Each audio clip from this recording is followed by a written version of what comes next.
Our whole universe was in a hot, dense state that nearly 14 billion years ago expansion started. Wait, the earth began to cool, the autotrophs began to drool, Neanderthals developed tools, we built a wall. We built the pyramids. Math, science, history, unraveling the mystery that all started with a Big Bang.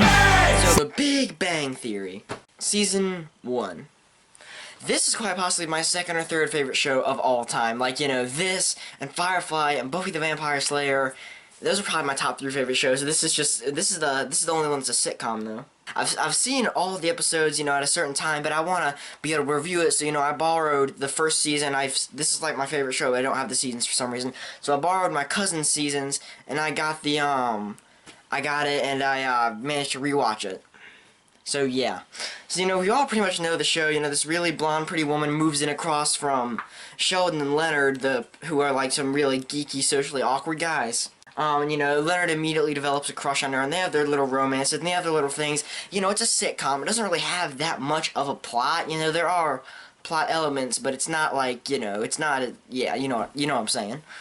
So let's get to the characters, because all sitcoms have to derive from the chemistry between the characters. That's something that, you know, Friends and Seinfeld and That 70s Show and The Big Bang Theory, that's something that all sitcoms have to do, is have good chemistry between the characters. In this, it is amazing. Leonard, played by Johnny Galecki, he's kind of the straight man. He's the normal one in the group.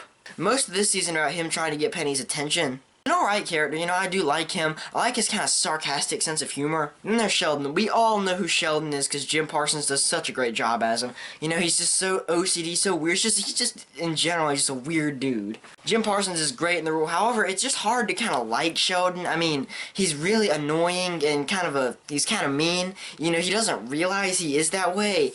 But it's just hard to like someone who's like that, even though he is funny.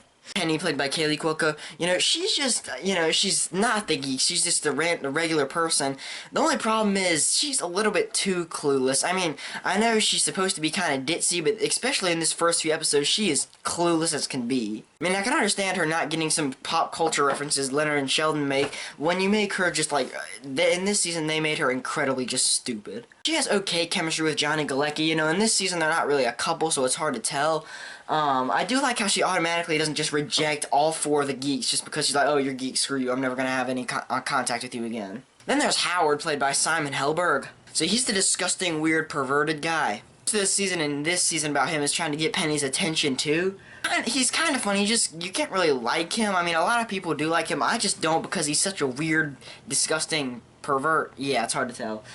Then there's Raj, and he's the foreigner guy with selective mutism. He can't talk to women unless he's intoxicated. He is funny, but I think the best part about his character is his talks with Penny, just his interaction with Penny, as much as you can call it. And talk to her, she'll just like ramble onto him for a second, and he has like no clue what she's saying, no clue how to respond because he can't.